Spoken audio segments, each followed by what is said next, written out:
Muy buenas tardes a todos y todas.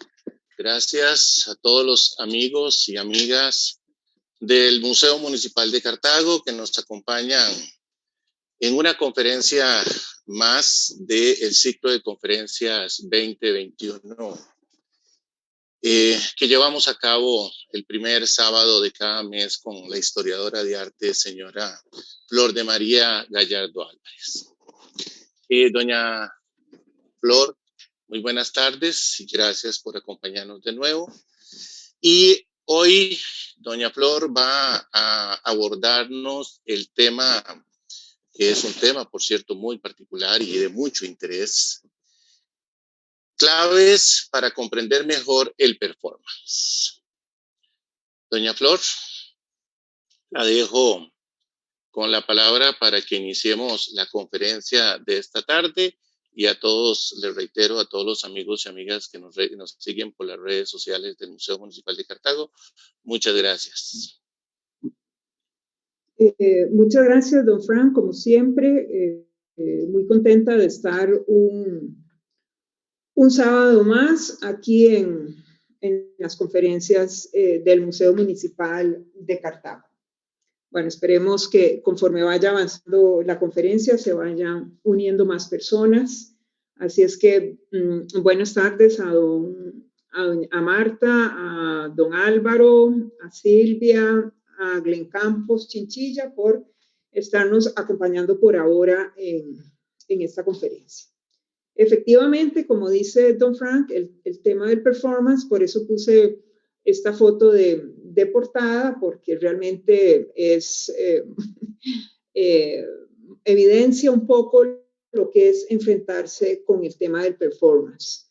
Entonces, bueno, vamos a avanzar. Dependiendo de la aceptación del tema, yo quisiera desarrollarlo en varias sesiones, puesto que es un tema bastante complejo, el del performance.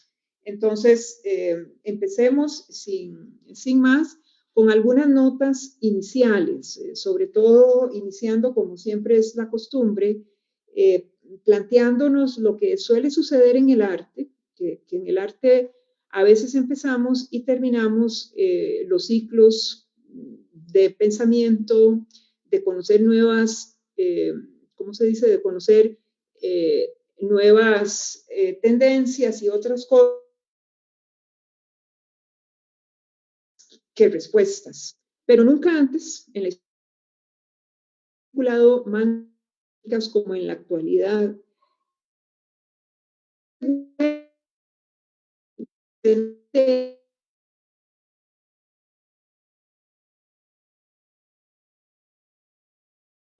la problemática con la que nosotros estamos enfrentados hoy en día, ¿verdad? Entonces, vamos avanzando y debemos tener claro, eso sí, que hoy en día el artista utiliza las diferentes manifestaciones del arte para expresarse. Todo lo que puede encontrar, no solo desde la mirada tradicional de la pintura de caballete o los grabados, el papel, cualquier otra cosa, todo eso que el artista utiliza, ¿cómo se llama? Lo usa hoy más que nunca. Y entonces enfrentamos que tenemos muchos lenguajes artísticos.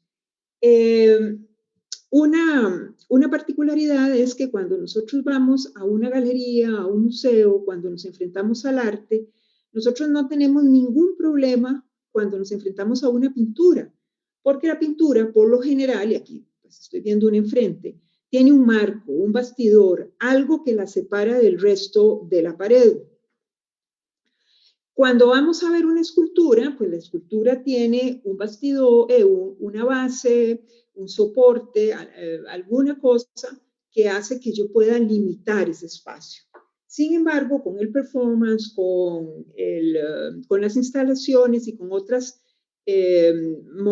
lenguajes artísticos actuales, nosotros tenemos esa limitante, que aparecen, que no los tenemos en un lugar en particular, que no es una obra de teatro donde uno llega a un escenario y se sienta frente al escenario a ver, a entender que el telón se abre, que el telón se cierra, etc.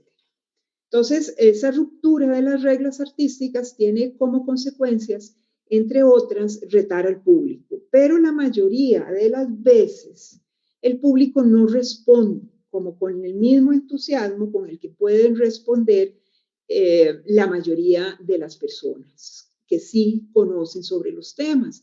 Entonces viene la burla, viene comentarios muy peyorativos, porque normalmente el público artístico es un grupo chiquitito de personas quienes sienten esa afinidad, pero el gran público, el público que nos puede llenar otra actividad, normalmente está más limitado en este campo de las nuevas tecnologías, de las nuevas relaciones del arte con otros temas y con todas esas herramientas de las que echa mano, ¿verdad? Entonces, es muy diferente sentarse o ir a un museo, en este caso a este museo tan conocido de Nueva York, el MoMA, enfrentarse a una obra de arte, en el MoMA están las señoritas de Aviñón, por ejemplo, y ver el cuadro y entender el cuadro y este tipo de cosas. Que llegar al museo y encontrar en un salón una mujer vestida de rojo sentada en una silla frente a una mesa, donde en la silla de enfrente yo puedo comunicar, puedo sentarme. Simplemente voy como haciendo una fila y una persona encargada me deja presentarme frente a la artista más conocida del performance, que es Marina Abramovich. Entonces, ella siempre es esa ha sido esa artista que ha roto paradigmas, que ahora, bueno, por los años, ¿verdad? Me parece uno de los comentarios más feos que yo he oído para referirse a un artista, se refiere como la abuelita del performance, cuando en realidad fue una mujer de ruptura, tiene incluso un instituto de performance para estimular los estudios sobre performance, el público, y pues está separando ya al espectador de los lugares y los sistemas tradicionales. Ojalá puedan buscar, ¿cómo se llama en este caso? Este video de La artista está presente. Es un video que se busca a través de internet con ese nombre. Es un video en inglés, pero es un video en el que es un performance en el que ella se sienta frente a una persona que no conoce y se genera una conversación a partir de la mirada. Entonces las reacciones es como muy simpática. Hay gente que se queda muy seria, hay gente que se pone a llorar y al final tiene un final inesperado para Marina, para el público no, porque el público que está presente está viendo el suceso, y es que llega la expareja de Marina Abramovich, Ulay, el alemán, que se habían separado. Por cierto que al final se separaron en un performance también, y se siente y no, por primera vez se ven desde hacía muchísimos años. Y entonces el público puede participar de cierta manera, ¿verdad?, en el performance, y deja de ser ese actor pasivo, que es uno frente al cuadro, uno frente a la escultura, para convertirse en un spec, y por eso pongo guión actor. Forma parte, incluso hay performance, ahora más adelante vamos a ver qué es, de dónde viene la palabra, y una serie de cosas en las que las personas pueden participar. La persona que hace en la región, que es más conocida, que aún está viva, porque bueno, hay otras que ya han fallecido, bueno, pero también hay una cantidad enorme para América Latina, ahora lo vamos a ver también en la bibliografía sugerida, es Regina José Galindo. Ella en realidad es poeta y empieza a trabajar performance en Guatemala, y luego ya a nivel mundial ella tiene digamos, como muchas amenazas por el gobierno guatemalteco, puesto que ella visibiliza a través casualmente de un performance ¿cómo se dice? El genocidio maya de parte de Ríos Montt y su ejército. Entonces, no es una persona políticamente correcta en la ciudad de Guatemala. Y a veces la gente interviene y se le ha salido de control el performance. Ella tiene una resistencia mental extraordinaria, es una persona muy menudita, pero con una resistencia física extraordinaria.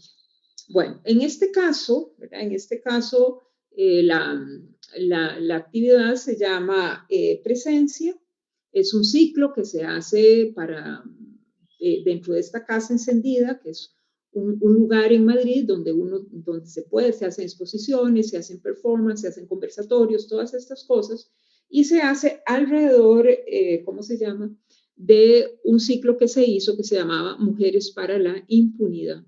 Durante ciertas horas, por eso les digo que hay que tener una cierta resistencia física también, Regina José Galindo se paraba frente al público y después se cambiaba por el vestido de otra mujer que había sido asesinada en Guatemala.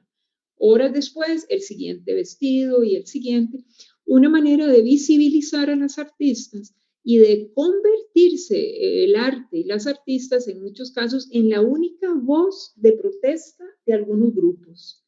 Entonces, estas nuevas tendencias actuales, todo esta, por ejemplo, encontrarse en un museo a Marina Abramovich, en el jardín de Casa Encendida, a Regina José Galindo, o en un parque, pues todo esto es bastante provocador y ha generado que estas nuevas tendencias hayan repercutido en la más alta instancia del arte. Y me refiero a ese espacio conocido como el museo, pero sobre todo este tipo de museo, el museo enciclopédico, ¿verdad? Ese museo que es imposible, ¿verdad? Imposible de recorrer, son museos con cientos de miles de objetos, muchos de ellos no conseguidos en muy buena lid. Vean que recientemente, ayer salió la noticia de la devolución de las piezas de la colección de Minor Keith que estaban en propiedad del Museo de Brooklyn, ¿verdad? Pero me refiero cuando hablo de museos a estos espacios que fueron esos lugares inaccesibles para el pueblo, como pueden haber sido los palacios, las iglesias, los monasterios, y que incluso en los Estados Unidos arquitectónicamente tratan de imitar, ¿verdad?, con este monstruo que es el Metropolitan de Nueva York. Y ahí, ¿verdad?, este tipo de actividades tan contestatarias no tienen vida, ¿verdad? Entonces, el artista se siente alejado de la institución del arte representada en el museo y empieza entonces a buscar algunas salidas. A veces las salidas pueden ser las galerías. Hay galerías, como por ejemplo hay dos galerías a nivel mundial, una en Londres, la Saatchi Gallery, y otra galería con sede en diferentes países del mundo, como puede ser la Serpentine Gallery, que ya son monstruos, o sea, realmente son enormes edificios casi que con un principio de museo. Pero la galería, como nosotros la conocemos, esa galería pequeña, que eventualmente tuvo nombre de cubo blanco, ¿verdad?, que era aquella locura de pintar las paredes todas de blanco y poner 3 o 4 cuadros en un espacio, ha dejado paso a galerías que se han comprometido más con las nuevas disciplinas de los jóvenes y que además de los jóvenes artistas son muy audaces a la hora de presentar sus trabajos. Entonces, esas galerías también tienen un fin económico, o sea, la galería vende. Normalmente los museos, y cuando me refiero a museos, me refiero a este tipo de museo, el Museo Enciclopédico, el Museo Británico, el Museo del Prado, ¿verdad? Estos museos que son verdaderos monstruos, como lo repetí antes, ¿verdad? Ahora los museos están tratando, bueno, además del tema de la pandemia, de reinventarse con su relación con el público y dejar de ser esos espacios que mucha gente, a la que mucha gente no entra. A veces porque no sabe, o sea, aunque ustedes no lo crean, la Plaza de la Cultura tiene abajo un museo, los museos del Banco Central, y la gente no sabe que abajo hay un museo. El Museo de Cartago, este que tenemos nosotros, tiene una gran ventaja y es que tiene una forma de acercarse uno al museo de una manera muy agradable.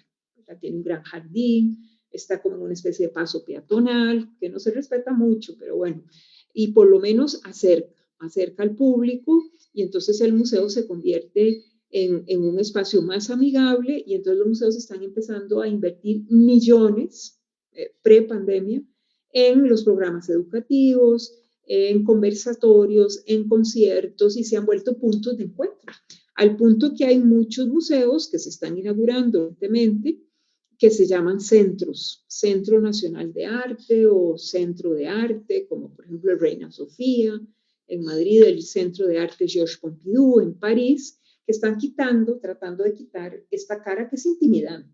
Para subir estas gradas del Metropolitan, pues uno siente que después arriba como que algo va a pasar, ¿verdad? Porque es una cosa colosal, es además pues una cosa irreal, porque esta arquitectura es totalmente importada de Europa y que además no tienen ese pasado glorioso de los países europeos como Francia, que sí se permiten tener en estos palacios obras que siempre han estado ahí.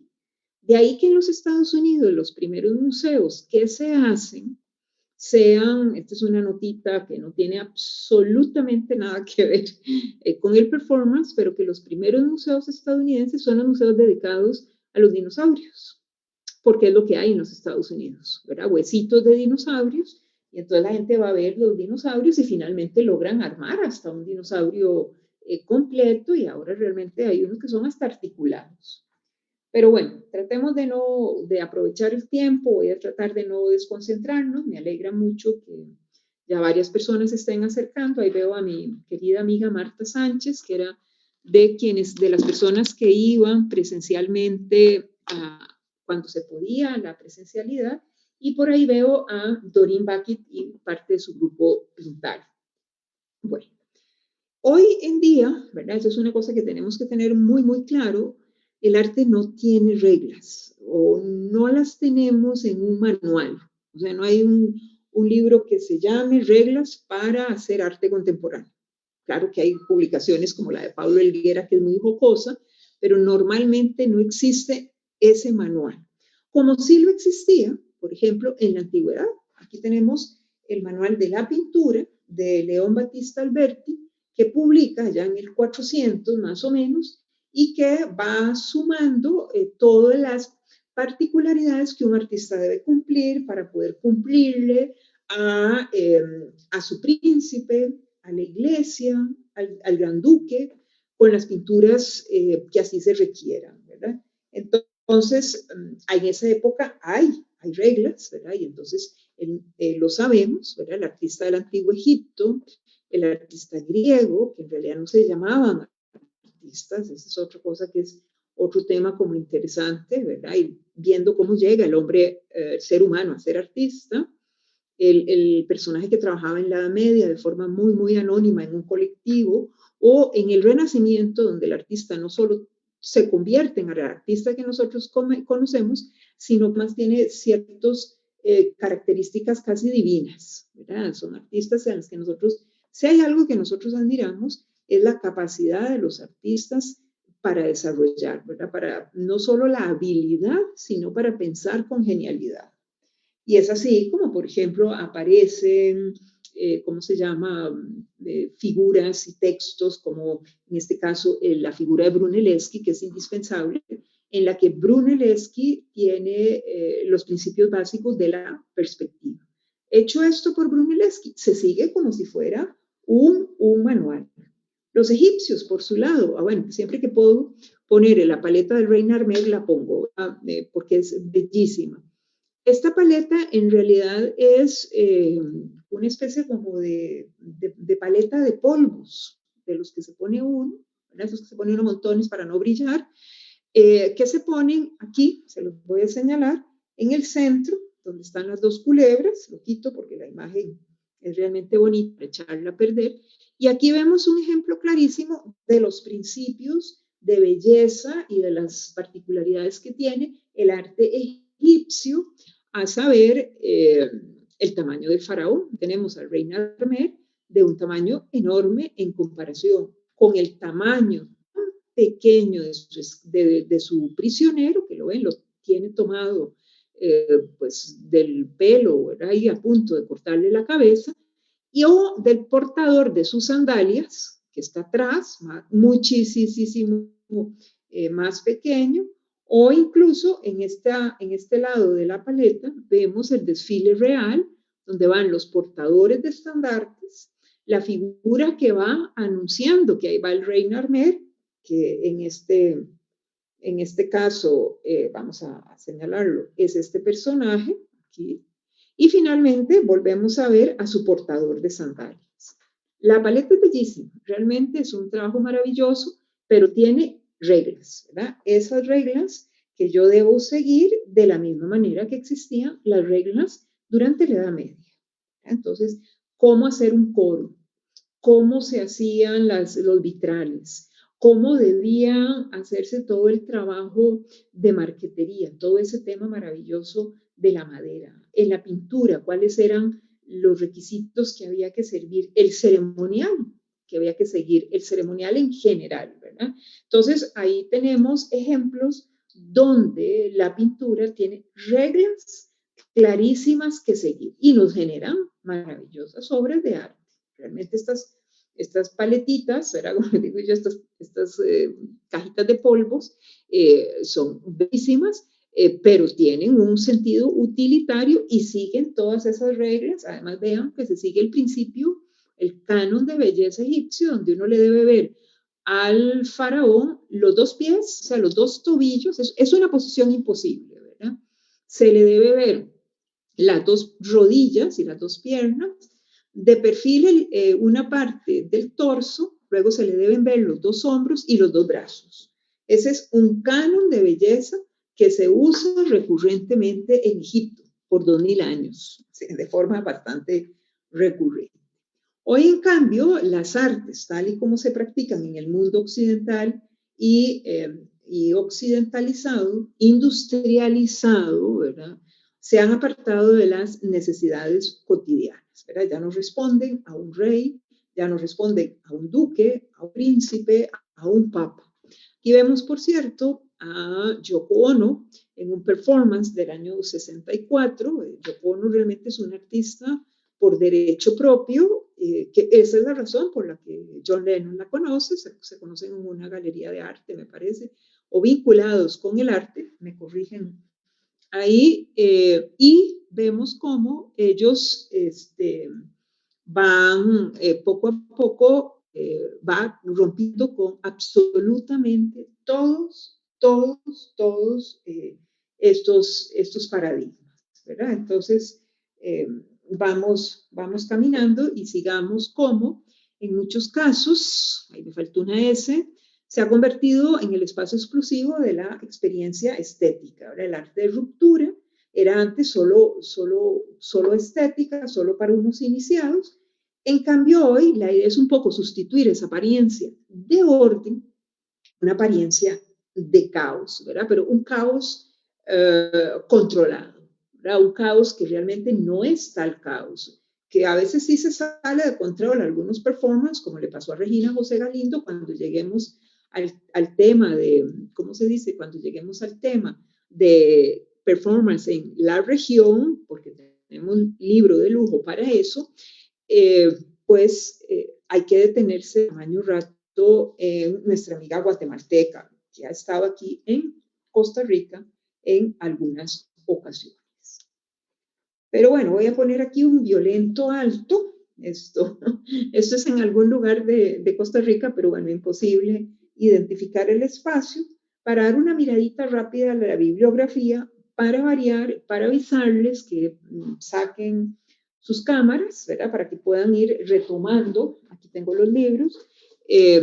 Traje algunos, otros pues como tenemos esta comisión, cuando estábamos en lo presencial, compartíamos los libros y incluso después cuando tomábamos el cafecito.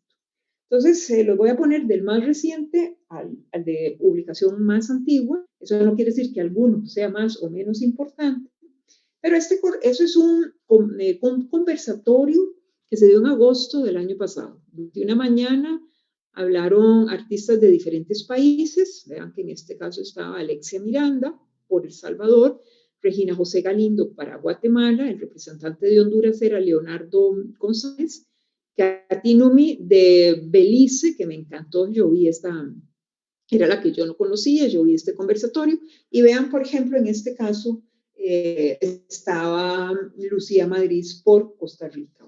El librito es este, es un librito que se consigue en las oficinas del Museo de Arte y Diseño Contemporáneo, no es el precio más cómodo que uno quisiera, muy completo, pero yo creo que ahora el Museo de Arte y Diseño Contemporáneo está subiendo muchos de sus catálogos en línea, ¿verdad? En una aplicación que se llama Isui, creo que es como se llama, que uno los puede revisar perfectamente sin problema. Dos libritos y en particular el del año 11, Estudios Avanzados de Performance de Diane Taylor, es una Biblia. Cualquier libro posterior al 2011 van a ver las citas de Diane Taylor. Es un libro muy, muy voluminoso. Yo no sé si todavía se consigue. Es un libro muy acucioso en todos sus detalles. A la par tenemos nada menos que el libro de Alain Caprow, que se dedica a hacer happenings. Hoy vamos a ver la diferencia entre una cosa y la otra, por casi que me adelanto a esa pregunta de cuál es la diferencia entre una obra de teatro, un performance o un happening. Y finalmente dos libros de edición un poquito ya de más años, ¿verdad? Estamos en el filo, los 10 años que se permiten para una edición, Performance Art. A mí me gusta mucho porque la primera mitad de Performance Art es sobre, ¿cómo se llama? Sobre los antecedentes del performance. Y luego, como nosotros vamos a ver, ¿cómo se dice? Vamos a ver este tema de la idea de América Latina, de Walter Milloles, porque vamos a ver un poco el asunto de la decolonización, que significa el performance en América. Ok, me voy a volver, eso es en cuanto a bibliografía. Voy a poner dos referencias de páginas de internet, una en español, la otra en inglés. Me encontré una en francés, pero yo ahí sí que quedé preocupada, entonces me dio como sustillo, se veía muy buena, pero mejor evito, ¿verdad? Porque a veces uno manda una referencia de una página y resulta que era otra, ¿verdad? Y uno se pega aquellos sustos. Performanceología es una que tiene un montón de vínculos, que me da un montón de a nombres de artistas, de videos, es maravilloso. Y además vean qué interesante, al final, si ustedes quieren entrar y hacer un performance, llevan el registro del performance, lo pueden subir en esta página que tiene todo sobre arte performance y performancistas. Y, ¿cómo se llama?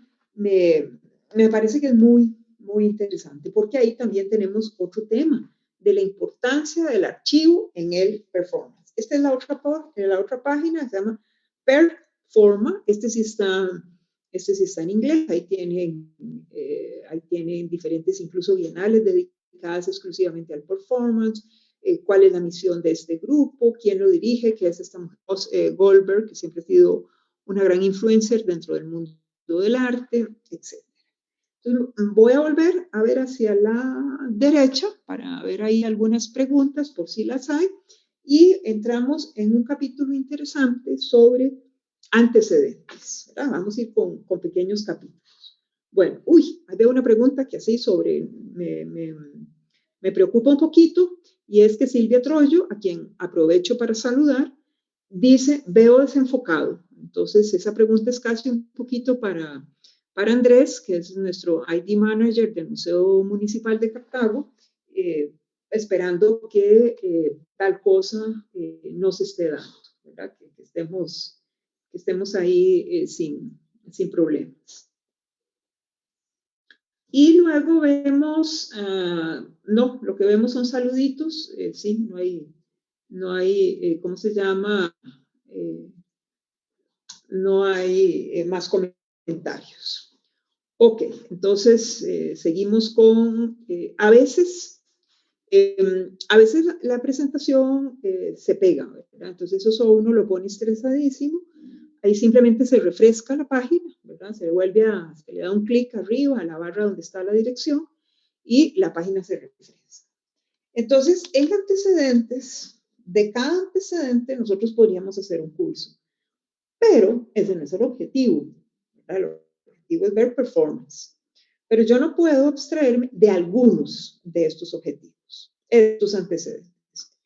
El primero es Dada, ¿verdad? Por eso les digo, de Dada hay tanto que escribir y que conocer y que pensar. A mí es uno de los movimientos que más me gustan, me parece interesantísimo, sobre todo por el periodo que le toca vivir, ¿verdad? Que es todo este periodo de la Primera Guerra Mundial, que es dolorosísima, que es una guerra que enfrenta, desilusiona. Había que ver a las tropas del Kaiser desfilando hacia el frente de batalla con un ánimo patriota enardecido y, ¿cómo se llama? De un momento a otro, metidos en trincheras en una guerra de gases. Y si quieren remitirse a los efectos que provocó el gas en los soldados de la Primera Guerra Mundial, pero desde la mirada del arte, recomiendo que revisen a Otto Dix, Otto con doble T, Dix con X al final, que hace una serie de grabados sobre la Primera Guerra Mundial. Y los grabados son terroríficos, realmente terroríficos. Entonces, Dada, que siempre impresiona mucho, aquí está. Otra vez, foto de pantalla, ahí tienen Dada ¿cómo se llama? De Jed Rasula, Correo Dada, de uno de los dadaístas, el mismo Hugo Boll, que es el dadaísta por antonomasia, escribe un libro, y finalmente el mismo Tristan Tzara, que es el papá de Dada, por decirlo de alguna manera, que luego migra a París y se involucra con los surrealistas, tiene una publicación más. Entonces aquí voy a hacer una pausa de respiro para tomar agüita mientras ustedes toman esa foto de pantalla y la de este sitio que también me encontré de referencia. Ya paso a las dos.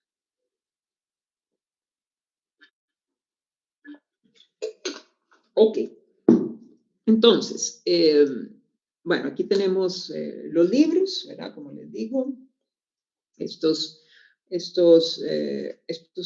libros que vemos aquí, y la página. Ahí está la página, Dada Companion, que también muy, muy completa, me sirve para muchas cosas. Así es que aquí vamos. Muy bien. Entonces, nada más como referencias. Por cierto que como referencias, si ustedes se fijan en la parte superior, aquí arriba, hay una figura, como una especie de figura de madera. Vamos a quitarla, porque esa raya hasta cierto punto me parece insolente, y corresponde a esta cabeza, al espíritu de nuestra era o cabeza mecánica, ¿verdad? Entonces vean que es una cabeza hecha sobre todo a partir de objetos. Entonces lo que tenemos es una cabeza que sirve para hacer sombreros. Bueno, que sirvió cuando, ¿cómo se llama? Cuando se usaba. Tiene algunas herramientas y algunos instrumentos, y aquí está el artista, ¿verdad? Pensando que la cabeza no es más que lo que le clavan a martillazos, a base de martillazos, a lo largo de su vida. Bueno, es una forma de pensar de este artista dadaísta, que como todos los dadaístas, sumamente contestario. Okay. Entonces, avancemos en Dada. De las influencias que vamos a ver, es en el que nos vamos a detener un poquitito más, pero viendo el reloj voy a tratar de que no sea más de 10 minutos. Pensemos que la palabra Dada es fundamental en ella misma, porque aparece como un sinsentido, que quiere decirlo todo, según sus autores, y a la vez nada, es negación, es crítica. Era un modo de vida por cuantos defensores no admitían ninguna separación entre la vida, la política y el arte. Recordamos, estamos durante la Segunda Guerra Mundial, la Primera Guerra Mundial. Para el historiador del arte, especialista en surrealismo, y por eso pongo referencia del libro, el libro no está en referencia de la bibliografía, porque yo lo estoy usando como una fuente secundaria, ¿verdad? No, yo no tengo el libro. Dada nos explicaría si olvidamos que nació en plena guerra, en el 1916, ya la guerra estaba bien adelantadita, y que se extendió como un reguero de pólvora por toda la Alemania, hasta finalmente llegar bastante ya al final de la guerra, a una Francia muy, muy agotada. Dadaísmo se atrevió a pensar y vivir la relación de construcción y destrucción. Al mismo tiempo, destruir hasta la misma destrucción, decían ellos, era necesario. ¿Y cómo defino el dadaísmo?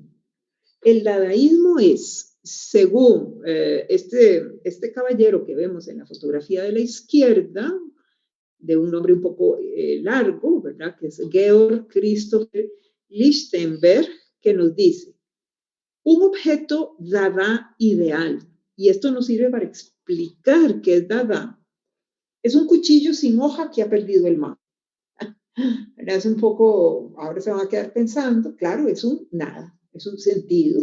Si yo le quito al cuchillo la hoja y además el mango, me quedo con nada. Entonces, esto constituye la prefiguración por excelencia del objeto dada ideal, que es objeto de una palabra, de una definición, pero que al mismo tiempo no es nada. O sea, dada existe en el texto, pero no en la realidad, aunque en la realidad ellos intentan tratar de tomar este aforismo como una realidad. Bueno, fechas, muy bien.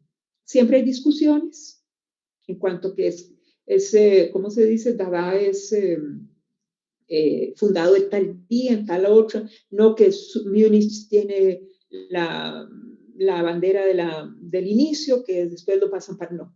Entonces nos vamos a ir al café, al famoso Café Voltaire, que el 1 de febrero de 1916 junta a un montón de jóvenes, ¿verdad? Los reúne, deseosos como yo de afirmar su independencia y también de probarla. El Café Voltaire queda en Suiza.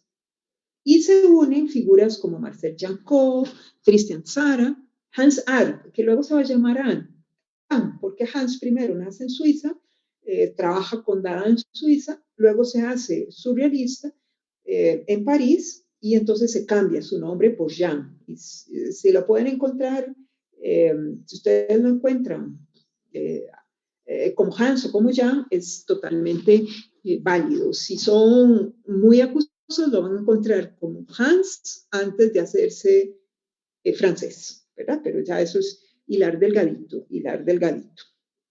Entonces, veamos cómo, por ejemplo, esa misma noche Marcel Janco hizo máscaras que recordaban a las japonesas, son máscaras de papel, o las de los antiguos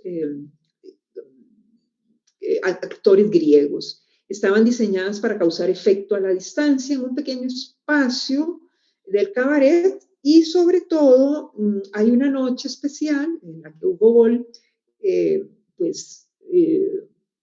dice, todos estábamos allí cuando Janco llegó con la máscara y todo el mundo inmediatamente se puso una. Entonces sucedió algo muy extraño. La máscara llamó de inmediato a agregarle un traje a la que él había tomado e hizo un traje. Es un traje de un solo uso porque en realidad son cartulinas. Entonces la cartulina enrollada es una pierna, la cartulina enrollada es la segunda pierna, el cuerpo, digamos, todo el torso es otra cartulina. Es algo hecho ahí en el momento. Bien interesante.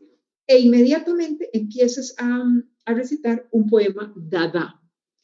Bueno, esto ustedes no lo pueden comprobar, pero yo de verdad en la mañana revisé varias veces de haberlo copiado correctamente. Bueno, este es un ejercicio de memoria, ¿verdad? Eso es lo que empieza a recitar. ¿verdad? Entonces aquí tenemos Gardi, Beri, Bimba, Gran, Dri, Daudi, Loni, Kadori, ¿verdad? Y ahí empieza, y vean que es bien interesante porque hay palabras que él va repitiendo, ¿verdad? Tiene que tener una cierta cadencia, un cierto ritmo. Cuando se cumplieron los 100 años de Dada, en el Café Voltaire, un artista hizo un performance haciéndole homenaje a Hugo Boll con este poema. Entonces, bueno, y tenemos mujeres en el grupo de Dada, que era la que ideaba todas las presentaciones de cada día. Ella hacía muñecas de la misma manera que la esposa de Hans Arp también las hacía, etc. Entonces eran noches de mucha improvisación, pero era como les digo, era un caos controlado. Existen las leyes del caos. Si no, pues lean el libro de Brijorin, el premio Nobel de Física, ¿verdad? Las leyes del caos. A grandísimos rasgos, ¿verdad? Yo no pretendo dar una introducción de Dada en 10 minutos, jamás, ¿verdad? Dada es un temazo, como digo yo. ¿Cuál es el otro grupo que practicaba hasta cierto punto performance, pero no lo sabían? Los futuristas. Entonces, aquí tenemos el fundador del futurismo, Umberto Boccioni, que escribe un libro, Estética y Artes Futuristas. Entonces, él se queda como el líder de este grupo. Aquí lo vemos en una fotografía junto con sus compañeros. Ahí está Carlo Carrà, Filippo Tommaso Marinetti, ahí está Boccioni, Severino, todos ellos frente al Fígaro, que es donde publican por segunda vez el manifiesto futurista que ya habían publicado en la Gaceta de la Emilia de Bologna. Muy bien. ¿Qué los acerca a los futuristas? A el performance, entre otras cosas, ¿verdad? Amantes absolutos del movimiento, fanáticos, hay que destruir la Victoria Samotracia y hay que poner a rodar un carro. Ese tema de los aros de los carros de antes, como las de las bicicletas, a ellos los fascinaba. Entonces hacían actividades futuristas, poesías, manifiestos, pero provocaban, eran terriblemente provocadores. Por ejemplo, habían 100 asientos en el teatro, ellos vendían 150. Entonces vendían números duplicados, entonces la gente empezaba a enojarse, luego falseaban las butacas, entonces eventualmente se caía una butaca y tocaban música futurista. Tarea, bueno, yo sé que yo no les puedo dar tarea, ni mucho menos, pero busquen. Esos se oye ahora en el siglo XX, porque XXI se han reproducido muchísimo. Este tipo de música diseñado por Russolo, que es uno de los futuristas, y que incluso hace un manifiesto del arte del ruido. Y lo que imitan son, por ejemplo, el sonido del carro, la máquina del tren, digamos, el pito del tren, las máquinas de escribir, realmente, y todo de una manera armoniosa, eso sí.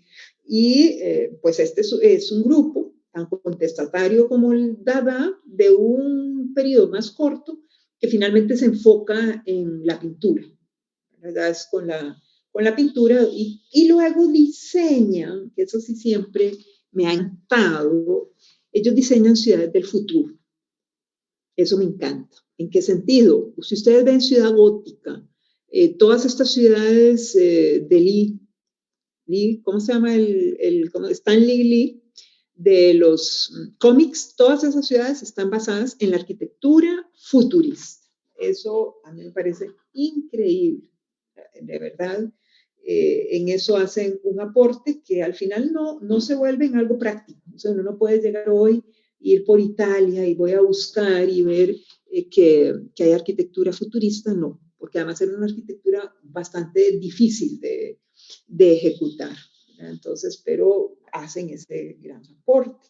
Seguimos avanzando, vamos a ir avanzando para entrar en un tema ahí, y vamos a pensar en John Cage desde la mirada del performance musical. Él tiene una obra maravillosa de 1942 titulada Obra 4.33, en la que el pianista, en el estreno, David Tudor, se sienta durante 4 minutos y 33 segundos frente al piano. Entonces, claro, el impacto, John Cage es bastante reconocido en el mundo musical y el impacto que esto genera, pero ahí hubo un acto muy, muy performativo. Al final hay una grabación sobre el concierto, porque Cage al final, gracias al concierto de Tudor, lo que termina grabando es el ruido ambiente. Uno llega al Nacional a un concierto, bueno, cuando uno iba, bastaba que el concierto empezara para que la gente empezara a hacer así. Y empieza a ver un sonido ambiente dentro de la sala que es impresionante, ¿verdad? Uno trata de concentrarse, claro, la orquesta es más ruidosa, tiene más integrantes que un pequeño carraspeo de garganta, pero cuando él deja la sala en silencio absoluto, eso se hace doble, pero verdaderamente se multiplica, se hace terriblemente evidente. Entonces, otro que hace antecedente con el performance es el francés jovencísimo, me parece que se murió de un infarto, nacido en Niza, y él usa a las mujeres, a sus modelos, como pinceles. Atrás toca una orquesta, siempre trabajando con su famoso color azul, el azul Yves Klein, y todo esto como parte de una actividad que en ese tiempo no se llamaba performance, ¿verdad? Simplemente era algo parecido a lo que hoy es un performance. Vamos a cerrar con 3 elementos. El rey del performance, su vida entera fue un performance, y me refiero a Salvador Dalí.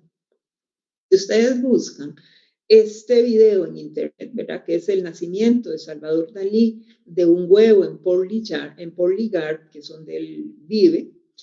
Realmente es donde Dalí nace, ¿verdad? De la molécula y del átomo y de esto y del otro.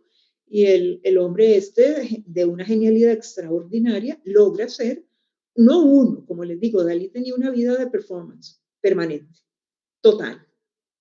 Ahora, hay un artista que hacía performance, pero que no era el objetivo de su trabajo. Esto es lo que más me llama la atención. El action painting, que es como se llama lo que hace Jackson Pollock, y pues puse esta secuencia de fotos, que no es secuencia en realidad, es un montón de negativos de diferentes pruebas que hace Hans Namuth, que le hace en el año de 1950. Allá atrás, Lee Krasner, la esposa de Pollock, que le dio alma, vida y corazón. Lee Krasner detuvo su carrera de artista para ayudar a su marido. Ya al final, cuando Pollock muere de una forma muy lamentable, muy, muy alcoholizado, un accidente de tránsito en los Hamptons, ya ellos estaban terriblemente separados. O sea, ya nadie tenía nada que ver. Entonces, ese elemento que es tan atractivo en el caso de Pollock, como puede ser el action painting, verlo pintar era un acto performativo. Y entonces saca unas pinturitas, como dijo alguien por ahí, de puros pringues, de puros pringuetes, como Full Phantom 5, ¿verdad? Es 5 brazadas, esto que está en MoMA. Este es uno de los primeros cuadros que pinta gracias a la generosidad de Betty Parson, una muy buena amiga de Peggy Guggenheim, que le permite a Pollock vivir holgadamente, con excepción del problema que él enfrenta de licor y que lamentablemente sí le va a afectar como artista. Por eso lo menciono. Full Phantom 5 es una de las primeras pinturas de goteo de Pollock, que está muy vinculada con La Tempestad, porque es un poema que se recita en Shakespeare, y que se ve que en el fondo del lienzo de La Tempestad de Shakespeare hay un fondo. Esto es el fondo del mar. Ha habido una tempestad. ¿Y qué cayó en el fondo? El barco. Entonces, ¿qué hay en el fondo? Residuos. Vean incluso ustedes qué cosa, perdón, eso no tenía que salir. Qué cosa tan increíble. Ahí hay de todo. Yo no sé si notan, pero en las pinturas de Pollock puede aparecer cualquier cosa. Un botón. Aquí está. Es más, no hay uno. Aquí lo estoy señalando con el puntero rojo y aquí hay otro. Se encuentran, él fumaba mucho, entonces se encontraban las colillas de los cigarros. ¿Qué otra cosa tenía Pollock? De todo. Además, hay una pieza en la que hay una mosca y que suscitó toda una discusión porque se supone que de ahí es un microorganismo, pero está, bueno, remuerto, ¿verdad? Aterrado en pintura y deciden dejarlo. Ok. Un último referente, que es el que nos va a introducir ya al performance, es el happening. Y por eso es que puse el libro que a mí me parece interesante, fue la lectura mía de hoy en la mañana, Entre el arte y la vida, lo de Alan Caprow, y él nos hace una gran referencia sobre lo que es el happening. Ellos hacen happenings y sobre todo, ¿qué es un happening? ¿De qué se diferencia del performance? ¿De qué se diferencia de la obra del teatro? Bueno, hay varios tipos. Por un lado, las obras muy sofisticadas, ingeniosas, que monta la gente que viene del mundo del teatro. Están esos en rituales, que son rituales más bien austeros, sitios, lugares muy, muy espontáneos. En pocas palabras, actos que ocurren. Su forma es abierta y fluida. No se persigue ningún objetivo obvio y en consecuencia nada se obtiene de ellos, salvo la seguridad de haber presenciado cierto número de sucesos en un lugar específico. ¿Qué tipo de lugar específico puede ser ese? Muy sencillo, una guardilla, una casa abandonada, un amigo que me prestó su espacio para hacer un happening como este que vemos aquí, ¿verdad? Donde tenía pocas pretensiones artísticas, que los aposentos eran muy urbanos. Este es un movimiento que es total y absolutamente urbano y que no se debe, pues, sencillamente a esa novedad de los tiempos creativos que soplaban en ese momento, sino que era más bien un acto moral, una postura humana de gran urgencia cuya condición profesional en cuanto que arte obedece, menos a un criterio crítico que a su firmeza como forma de compromiso existencial definitivo. Y los happening, y vemos, digamos que vemos que el happening, a diferencia de otras actividades, como el performance, son planeados. Se reúne uno en un espacio, pero no es una obra de teatro. La obra de teatro tiene un guión. En el happening hay una gran, ¿cómo se dice eso? Improvisación. En el performance lo hay, pero el performance tiene un guión muy definido. Hay improvisación, y lo vamos a ver con Regina José Galindo, en el sentido de que el público reacciona increíblemente. Por ejemplo, la imagen que decora la publicidad de la clase, esta es como una piedra a la que nos refiere Regina José Galindo, ella en forma de piedra humana, hace referencia a los mineros de Brasil. Entonces había toda una acción muy controlada y de un momento a otro la gente empieza a intervenir. Y quienes asisten a Regina José Galindo no saben qué hacer. Entonces, a manera de ir cerrando, aunque nos quedan unos minutos y me voy a robar unos poquiticos más, tenemos estos antecedentes del happening, pero empezamos con muchos problemas, porque aunque no encontré un ejemplo tan bien ilustrado como este 2013, me gustaría contarles qué es esto.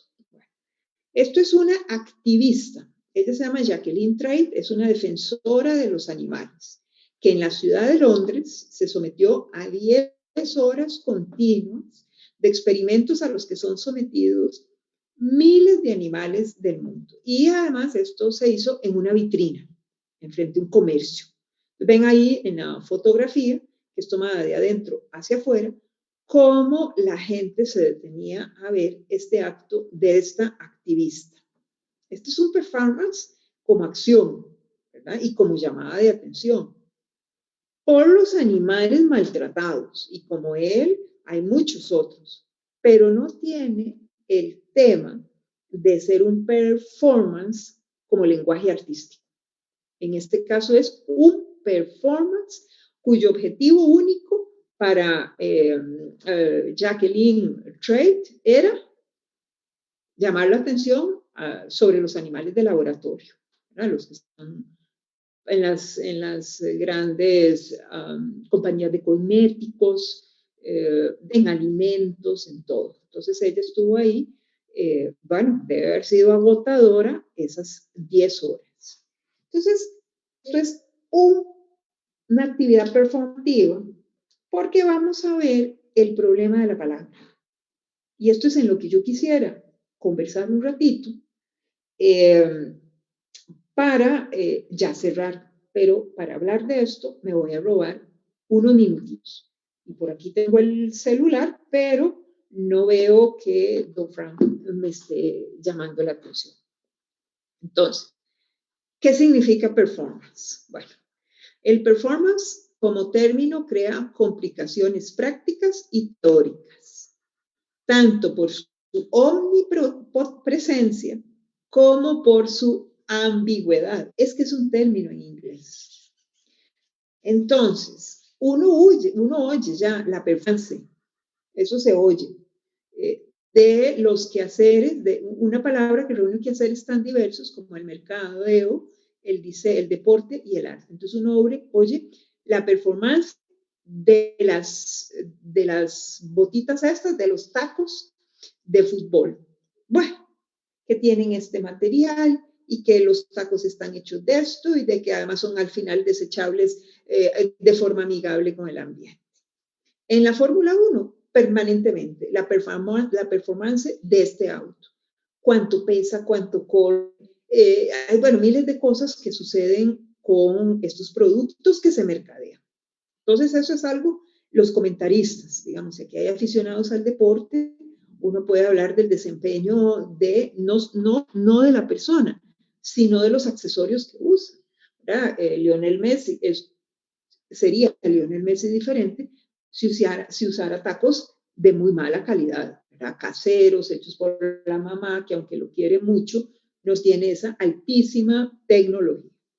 Entonces, normalmente, como palabra, si ustedes buscan el diccionario inglés-español, bueno, en la internet, traductor, van a encontrar, ¿cómo se dice?, ciertas definiciones o sinónimos de rendimiento, desempeño, funcionamiento, actuación, ejecución, representación, interpretación. Es muy vinculada también en el mundo de las artes a el mundo de la música. Entonces, ¿cómo se desempeñó la Orquesta Sinfónica Nacional? ¿Qué performance que hicieron? Ahora, el performance como expresión artística es una actuación delante de una audiencia en un espacio diseñado. Muy bien. Yo voy a llegar, en este caso, y además me voy a presentar durante varias veces en un performance. El de arriba, bien, y reconocemos al artista esta tan multifacética que es Tilda Swinton, ¿verdad? Que la reconocemos, a veces no la reconocemos en algunas películas, y que la vemos aquí sometida a ese tema de su performance artística. Y es que tenemos el problema del idioma. O sea, pueden llamarle el performance, la performance, lo que quieran, ¿verdad? Tenemos un tema, ¿cómo se dice? Una palabra muy complicada, porque no tiene traducción al español dentro del mundo del arte. Esa es parte de la importancia del texto, de Diane Taylor, que yo les había dicho que a pesar de que no era un texto de reciente publicación, ya tiene 11 años, es un texto que hay que revisar en el primer capítulo para eso, para saber qué es ese problema con la terminología, porque estamos usando una palabra en inglés que a su vez tiene montones de acepciones, ¿verdad? Montones. Entonces, vamos viendo que es una actuación delante de la audiencia. Ahí vemos al público. Bueno, en un caso no, en la actuación de abajo, pues no, apenas si se ve la mano de una persona. Ah, pero no, señores, el performance no necesariamente tiene que ser frente a un público. Entonces, por eso es que se llama las claves para entender el performance, porque es difícil, realmente es difícil entender. Me decís, Flor, que es una actuación delante de una audiencia, o no necesariamente, porque tenemos un performance que a mí me impresionó y me sigue impresionando, el de la guatemalteca María Adela Díaz, Borderline, línea de frontera. Este performance de ella consistió en llamar la atención sobre los migrantes, estas caravanas que se van a los Estados Unidos y que en algunos casos usan los métodos más creativos para entrar. Bueno, pues resulta que dentro de esa caja está María Adela Díaz. Ella fue lanzada de un barco y fue seguida, ¿verdad? Con cierto control, hasta que llegó a la costa de Ventura. Y ahí, bueno, ya ahí salió de la caja. Se pueden imaginar ustedes lo que es dentro de una caja en este oleaje, con la incertidumbre, digamos, la única certeza que ella tiene es que ahí hay un barco que la puede socorrer, pero puede venir una corriente marina, puede golpear contra una roca, ¿verdad? Realmente es algo aterrador. Esta mujer adentro de una caja de embalaje, veamos la caja, estas cajas que uno manda, los que se mandaban cosas, cajas de madera, ¿verdad? Con ese maní de styrofoam que es terrible, va navegando en el océano sin protección alguna. Ella va adentro pegando con todas las paredes, o sea, realmente yo no hubiera podido soportar eso. Este performance habla de la inestabilidad migratoria en el que viven las personas indocumentadas en los Estados Unidos y además la forma en la que muchos de ellos llegan. El navegar en el mar en constante movimiento fortalece el sentir de miles de migrantes que en su trayectoria arriesgaron su vida sin ninguna promesa de que llegara a un suelo estable que los proteja. Ella tiene ciertas certezas, pero el migrante real no. ¿Recuerdan aquel caso del migrante que apareció muy cerca del aeropuerto John F. Kennedy congelado? Que no podían entender, ¿verdad? No, estaba muerto, obviamente. Y decían, pero ¿cómo puede aparecer un tipo congelado? El hombre se metió en las turbinas de un avión para poder llegar a los Estados Unidos. Y claro, cuando el avión aterrizó, lo botó. Bueno, no es que aterrizan en picada, pero algún movimiento hizo el avión y el migrante cayó. Tristísimo, tristísimo. Y entonces, la traducción la vamos a usar nosotros como actuación, presentación frente a una puesta en escena, que la misma Lucía Bullisco en su etnografía del habla como ejecución o actuación, pero hablar de arte de acción, que es lo que mucha gente trata de traducirlo, por eso les dije, importante la bibliografía de Walter Migliolo, ¿verdad? Porque ahí está Walter Migliolo diciendo, vivimos en el otro occidente, en una época decolonial, y tenemos arrastrando todas estas cosas. Entonces, en Latinoamérica, referirse a prácticas que históricamente han sido ignoradas, rechazadas y desvalorizadas, tanto por el sistema institucional del arte como por su entorno social, poco receptivo a propuestas potencialmente subversivas. Entonces, empezamos a ver como performance, no sabemos entonces cómo referirnos al performance como una forma específica de arte en vivo o actuación, y aquí está la imagen de Regina José Galindo como una piedra humana.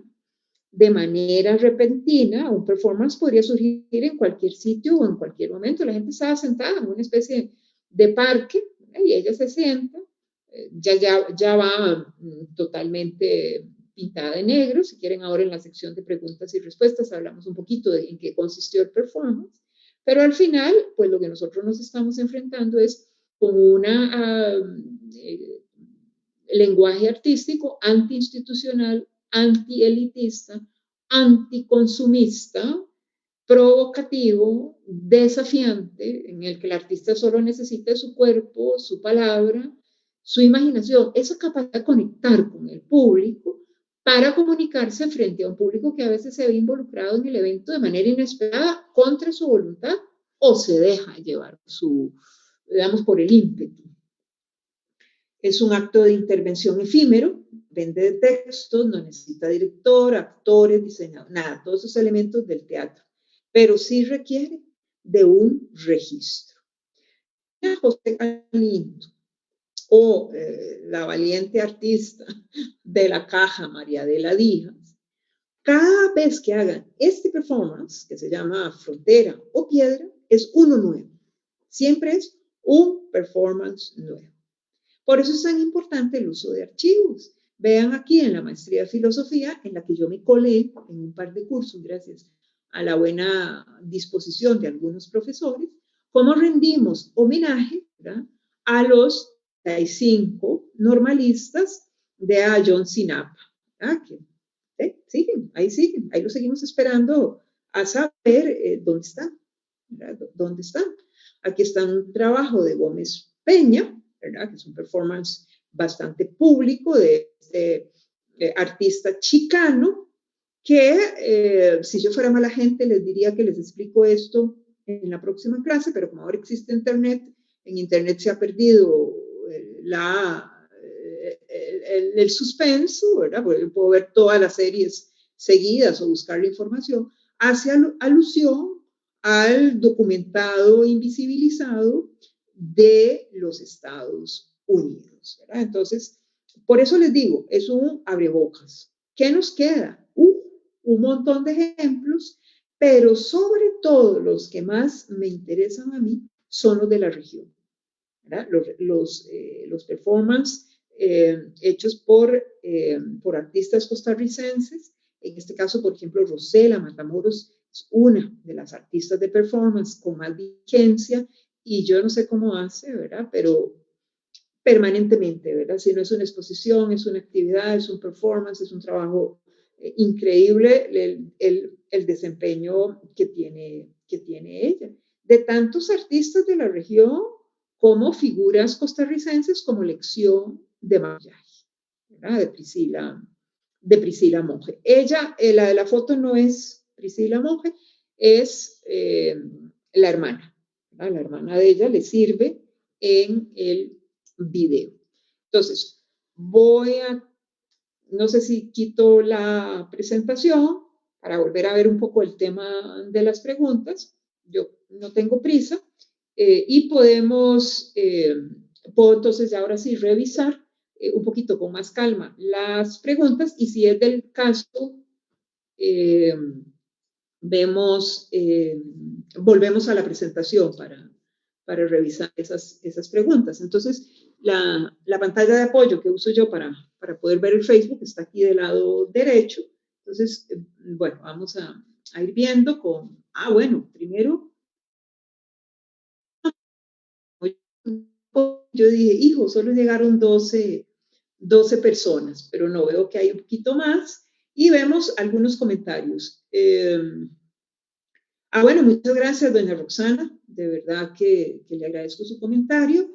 Y Silvia Soto Amador nos dice, un happening podría ser las coreografías que se daban en un momento u otro en una estación del metro o en un centro comercial de los Estados Unidos. No. Eso se llama flash mob. Y si hay algo ensayado es eso. Es impresionante porque normalmente se involucran orquestas. Es para, por ejemplo, hay una bellísima en el mercado de Sevilla para incentivar a la gente a que vaya a la ópera. Entonces, de un momento a otro, los trameros, bueno, yo no sé si en el mercado de Europa se llamarán trameros, pero aquí son los tramos del mercado. Empiezan a salir cantantes de ópera, empiezan a cantar Liviamo, brindemos de Traviata. Hay uno espectacular que es cuando se reinaugura el Rijksmuseum, que hacen una intervención dentro de un centro comercial, anunciando esa apertura del RIG. Entonces es realmente, de verdad que sí, es algo muy diferente. O sea, nada queda al azar en, ¿cómo se dice? En esa, ¿cómo se dice? En esas presentaciones que se llaman, aquí hubo unas muy bonitas, a mí me tocó una de casualidad en el correo, enfrente del correo, donde está ahí, entre el correo y el Club Unión. Ya estaba empezada, eso sí fue como una cierta tristeza, porque no pude ver como el inicio, que tiene un efecto de sorpresa, ¿verdad? Entonces, por ahí puedo agregar solo eso. Luego, bueno, Pintal, a don Álvaro, que yo le agradezco, siempre lo vemos, ¿cómo se llama? Siempre lo vemos por aquí, entonces yo de verdad agradezco que los grupos ¿cómo se dice? La gente se manifieste y podamos tener esta interacción, que claro, ahora cada uno para su casa tomarse su propio cafecito y no en el museo como nos recibía don Frank tan amigablemente. Yo, por lo menos en lo que resta de la semana, yo de Facebook no soy la mejor portada. Vamos, ahora estoy un poquillo volcada con Instagram, pero a lo largo de la semana voy a irlo revisando por si se agregan cosas. Si alguien necesita el nombre de algún libro o alguna referencia muy particular de las que se dijo, yo ¿cómo se llama? Yo la puedo contestar sin ningún problema. Entonces voy a estar ahí como revisando y al final, yo soy tan agradecida de que, puña, saquen un sábado, ¿verdad? De que saquen un sabadito en la tarde para ver una actividad de este tipo y siempre al revés, soy yo la que está súper agradecida con ustedes y no ustedes conmigo. Veo que me dan a veces las gracias y no.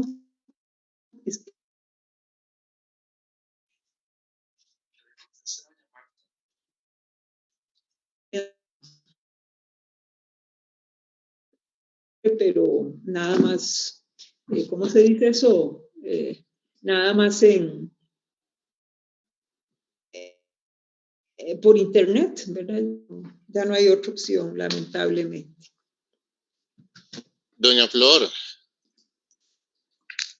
estamos teniendo... ¿Don Frank? Ok, doña Flor, que veo que ahí está doña Marta Sánchez haciéndole una consulta.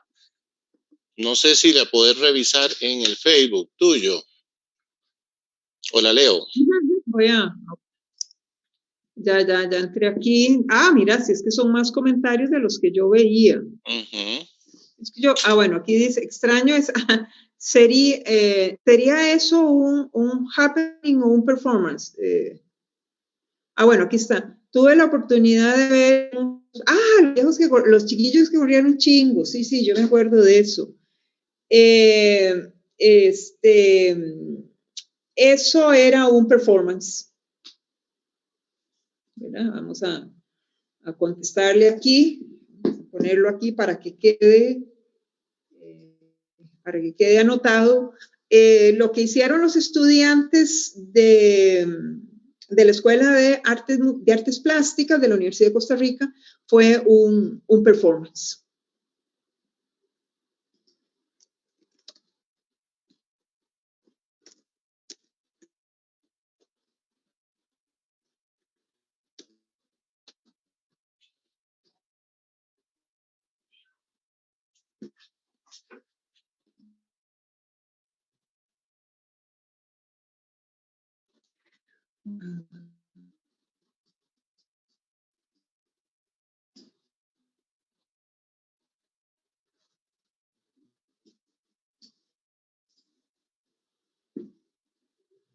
Estamos teniendo un pequeño inconveniente técnico, se nos está pegando un momento de la conferencia, vamos a ver si resolvemos este detalle. Doña Flor. Señor. Ok, es que se nos pegó un momentito la imagen, pero ya volvimos. Bueno, yo quisiera agradecer también de parte del Museo Municipal de Cartago a todos los amigos y amigas que nos hacen esos agradecimientos y esos comentarios hacia doña Flor. Para nosotros siempre es un placer tratar de cumplirles con el compromiso que tenemos de llevarles las conferencias de doña Flor Gallardo como lo veníamos haciendo durante los años anteriores y por supuesto que el cafecito de la tarde pues está pendiente para cuando nos permita esta situación de la pandemia pues volvernos a ver. Doña Flor, yo no veo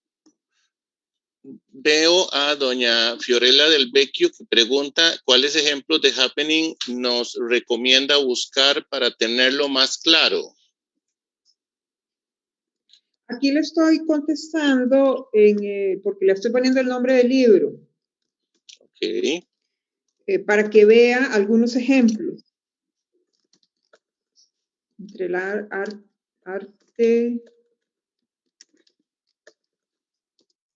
y la vida. Así se llama el libro. Yo lo he visto en librerías. O sea, no es un libro... Vamos a ver.